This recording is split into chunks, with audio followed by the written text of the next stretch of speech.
नमस्कार, मैं सरिता, आप देख रहे हैं द फ्रीडम न्यूज़। हरियाणा में चुनावी माहौल बहुत ही ज़्यादा ज़ोरों शोरों पर है और हर कोई पार्टी अपनी ओर से चुनावी प्रसार में जुट गई है।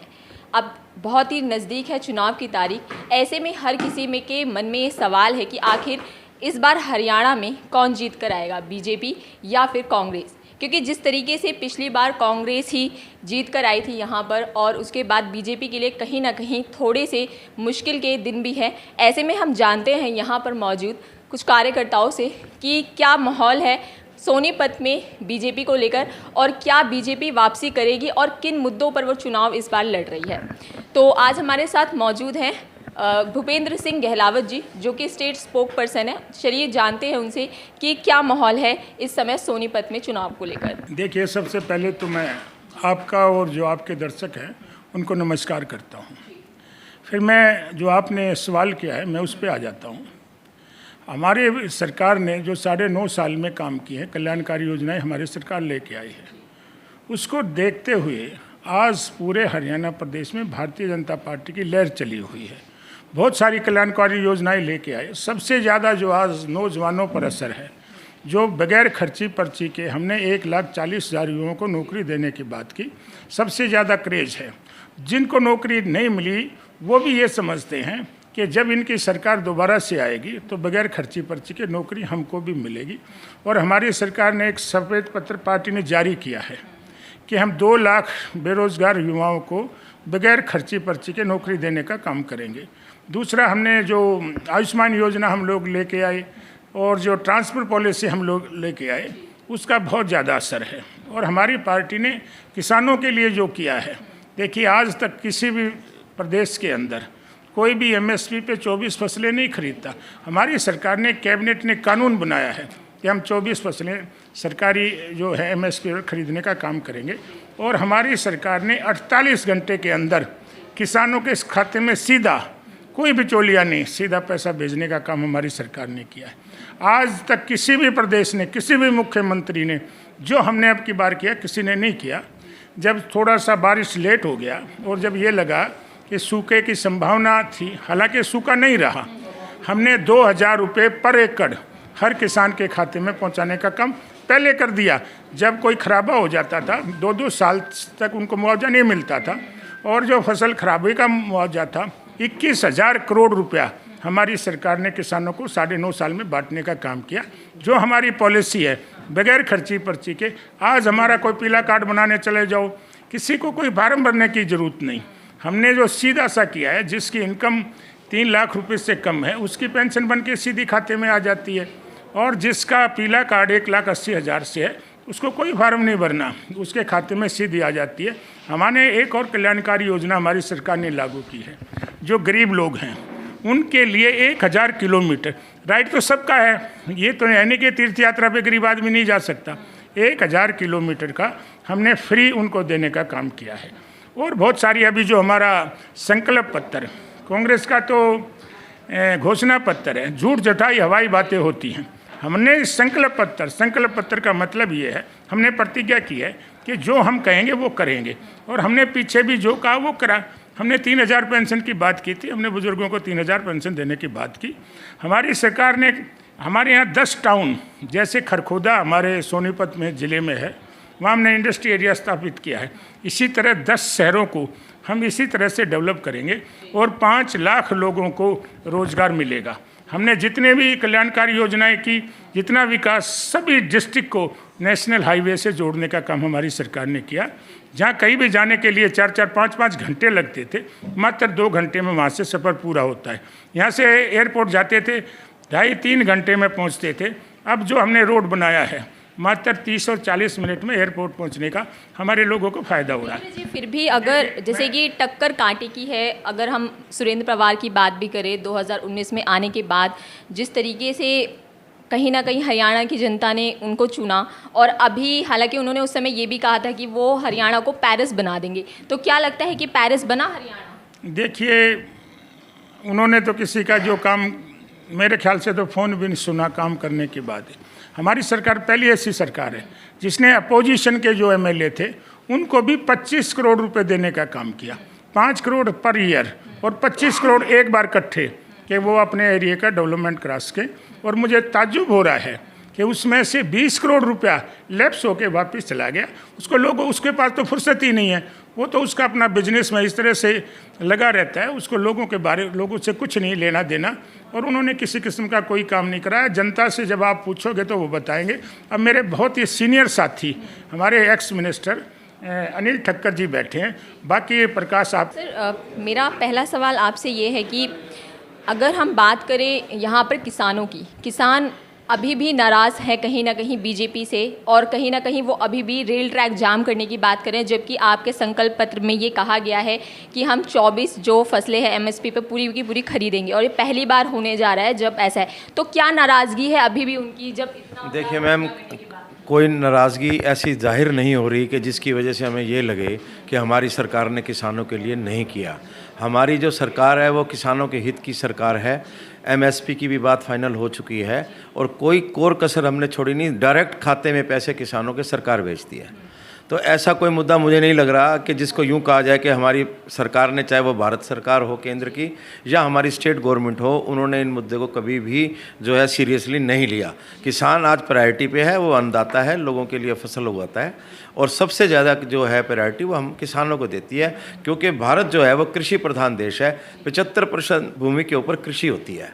तो मैं तो ये कहूँगा कि ये जो लोग हैं वो खामखा सरकार का विरोध कर रहे हैं, और ऐसे लोग जो हैं इनके बारे में मैं कुछ क्या कहूँ आपको। तो अभी भी सुरेंद्र पवार जैसे कि अभी बेल पर आए हैं, और ऐसे में क्या लगता है कि सोनीपत की जनता उन पर विश्वास जता पाएगी? और दूसरी तरफ जो हमारे पूर्व मेयर रह चुके हैं मदान जी, तो ऐसे में अब लगता है मदान जी के आने के बाद सोनीपत में जो काम नहीं हो पाए हैं वो पूरे होंगे। बिल्कुल ठीक बात कह रहे हैं आप, क्योंकि मेयर के पास एक बजट ज़्यादा होता है और फिर वो उसका एरिया भी बड़ा होता है विधानसभा से।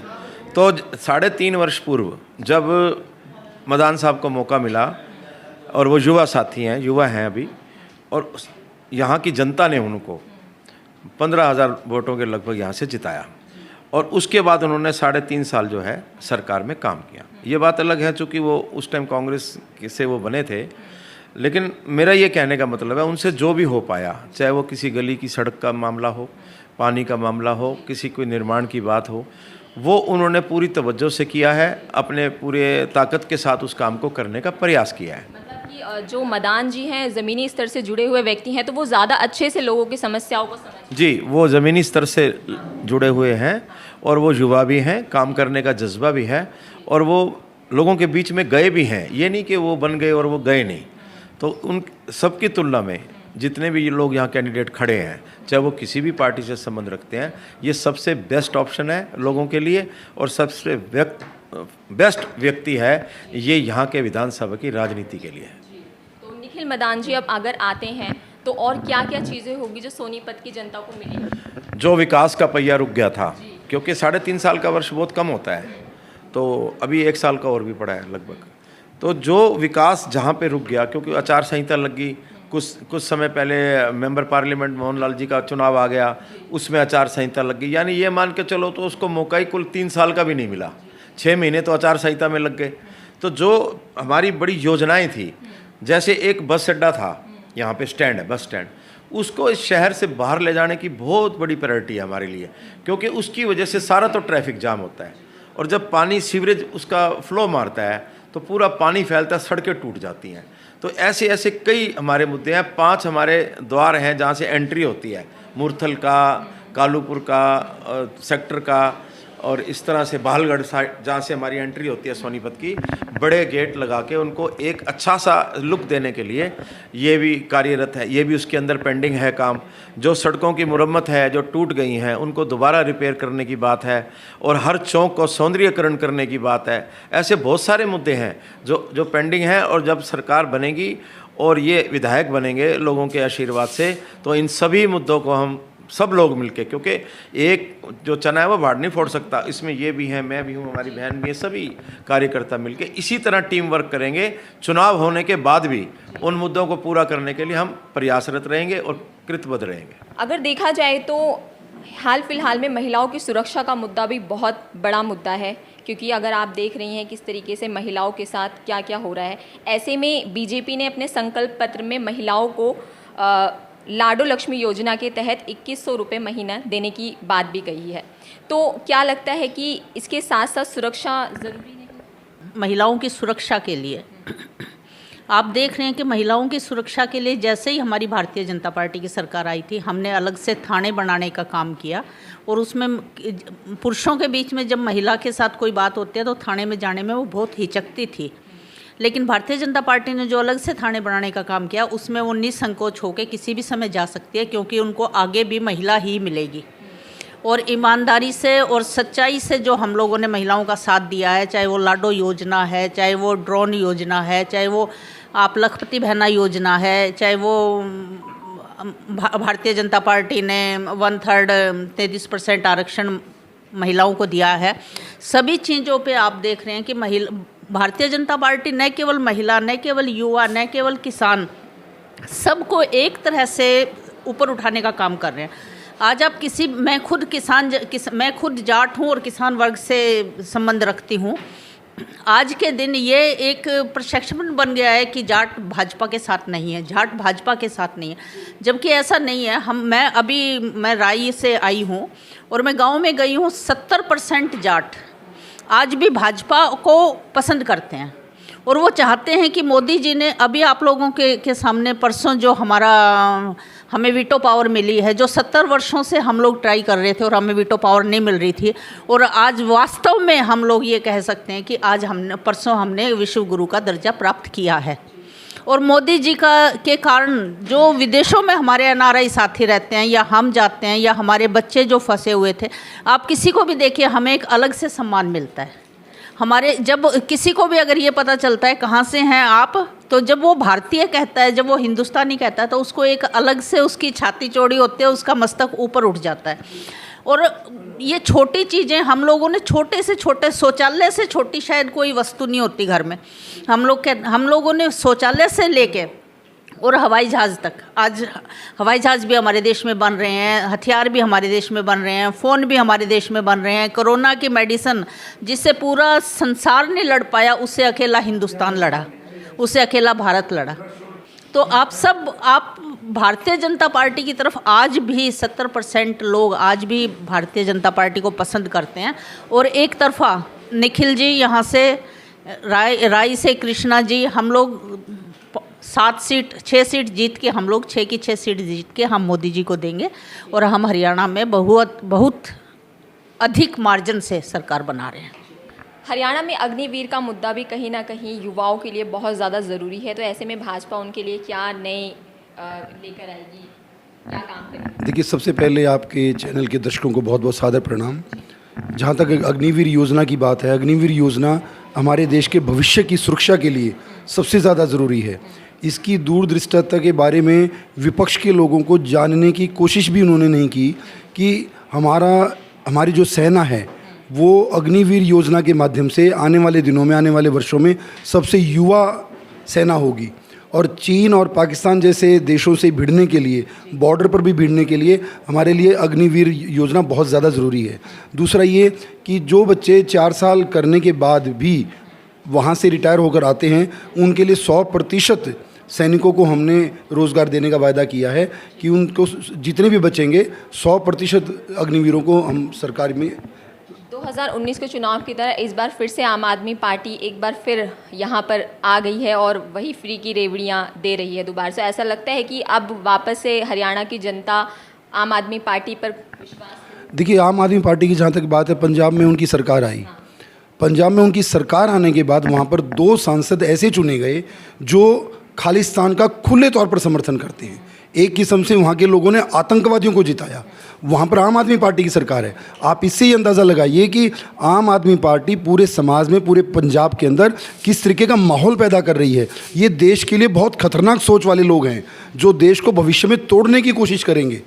और इनकी प्लानिंग ये है कि अगर यहाँ पर हरियाणा में दुर्भाग्य से अगर कांग्रेस की सरकार आ जाती है, इनकी केवल एक प्लानिंग है कि आम आदमी पार्टी पंजाब में मिलकर और कांग्रेस ही यहाँ से मिलकर दिल्ली को घेरेंगे, 5 साल केंद्र सरकार को कमज़ोर करने की कोशिश करेंगे। ये देश को चलने नहीं देंगे। इनका मकसद केवल और केवल देश को कमज़ोर करना है, देश को तोड़ने का है, और कोई इनका मकसद नहीं है। कोई देशभक्ति नाम की कोई चीज़ इनके आसपास भी नहीं है।